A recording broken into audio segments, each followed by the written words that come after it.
Hi my loves and welcome back to my YouTube channel. For those of you who are new and just subscribed, welcome. I'm sorry I've been absent for more than a year, but I'm back now and I'm happier than ever to be back. I first started my YouTube channel because I wanted to make videos like this one, just motivating people, helping them get through their day-to-day lives and improving themselves and feeling better about themselves. And so in this video, I'm gonna be telling you about how I turned my life around and the 7 tips that I can swear by and that can hopefully help you too.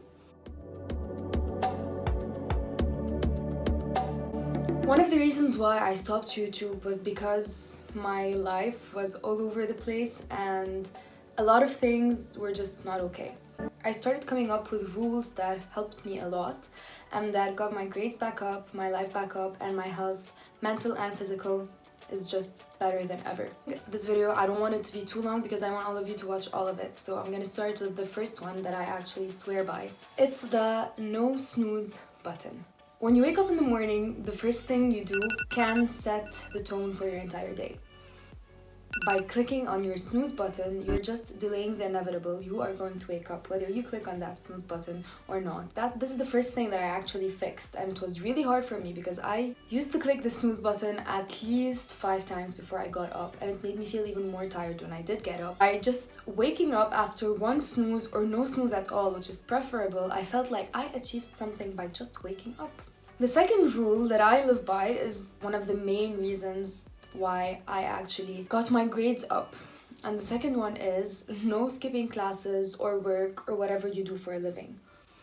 I used to skip classes a lot and I used to say it's fine, the lecture is not that important, I can get the notes from my friends. By not skipping classes, it was like I forced myself to study the material at least twice, which made me understand it a lot better, which made the teachers know me and gave me an opportunity to ask the questions that I might need.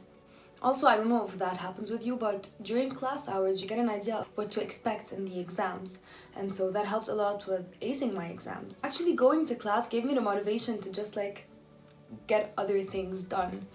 The third rule I live by, and I want to talk a little bit about that one, it's decluttering. I don't know if you guys know what decluttering means. Basically, it means tidying up your life from physical, your room, your outfits, your looks, to personal. The first part of decluttering, and it's the most important one, it's prioritizing and seeing what actually adds to your life and what doesn't. Whichever doesn't add to your life and is just tiring and bringing you back is a toxic thing that you need to declutter, eliminate. At first, I started by something so simple, was just tidying up my room. I got rid of old textbooks that I recycled. I got rid of clothes that I don't even wear and I gave them to charity, and it felt so good getting rid of all these things that I don't actually use but are just cluttering my room all the time. The second step, which was the tougher step, was decluttering my emotional personal life. I got rid of a lot of friends that just didn't make sense in my life anymore. There's a hair in my mouth. Yes, back on the subject of decluttering, I used to be all over the place. I used to be a trainer in Model United Nations and Model European Union, and I was part of these clubs for almost 5 years. And so I quit MUN because, as I told you before, studying was a main priority for me. I stopped going out as much as I used to, just drinking, going out with friends. It was bringing me down, even though I didn't know it was. And that was maybe the easiest thing I had to do. Learn to enjoy sitting at home, relaxing, getting face mask on, ordering some food, watching some television. It always feels so much better than going out and screwing up your entire sleeping schedule. Fourth step is probably something everyone does, putting a limit on Netflix and reading more instead. I'm sure we all go down that rabbit hole of watching an episode and then keep watching an episode after an episode after an episode, and it's a crazy rabbit hole that you can barely get out of. Set a limit before you even open the Netflix application. Just say, okay, today I'm gonna watch 2 episodes and that's it, and then I'm gonna study. And try substituting Netflix with reading a book or hanging out with your dog or with your parents or just going out for a cup of coffee with friends. There's this thing called a stopping cue. I don't know if you guys know what that is, but on your cell phone, on Instagram, on TikTok, on whatever application you use social media wise, Facebook, I don't know, There isn't a thing called a stopping cue. This is why it's damaging to your health. Social media can be so good for you if you know how to use it. For me, I set stopping cues. The fifth one is the most important one, and I can't stress on it enough. And it's working out. I'm not saying go to the gym. I'm saying find a sport that you like, and just start. Don't think about it. For me, I found a place called F45, and it's just high intensity workouts.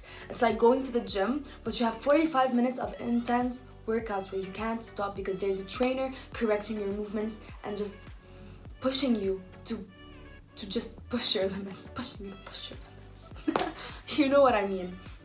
That's what I found for me, because I don't like going to the gym, and I found that dancing once a week was too expensive for me. As for you, you could start tennis, you could dance, you could go to the gym if that's what you like to do. You could just jog under your house and just do it every single day, because that just gives you the adrenaline and the push necessary to get everything else back in order.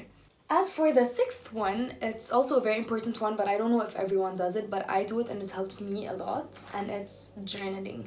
I write down everything in my journal. However, it is all over the place, and so I decided to add to that collection, and I bought a daily planner, which I use. I just got it, so I haven't used it a lot yet, but it's just like writing a to-do list and then dividing the tasks per day of the week. And if you're interested about knowing how I journal, what I write in my journals, and how it helps me, comment down below, and I'll make a video just about journaling and writing in my daily planners. As for the last tip I have for you, just do it. Just get up and do it. Stop giving yourself excuses. Don't start on Monday. Don't start tomorrow. Start now. As soon as this video ends, just turn off your computer and study or work, or just go out and work out, jog, do whatever it is you need to do. I have so much more to talk about in this video, but I don't want it to be too long. So thank you so much for watching. If you like this video, give it a big thumbs up and subscribe if you want to see more videos like that. I love you guys so much. See you in the next one.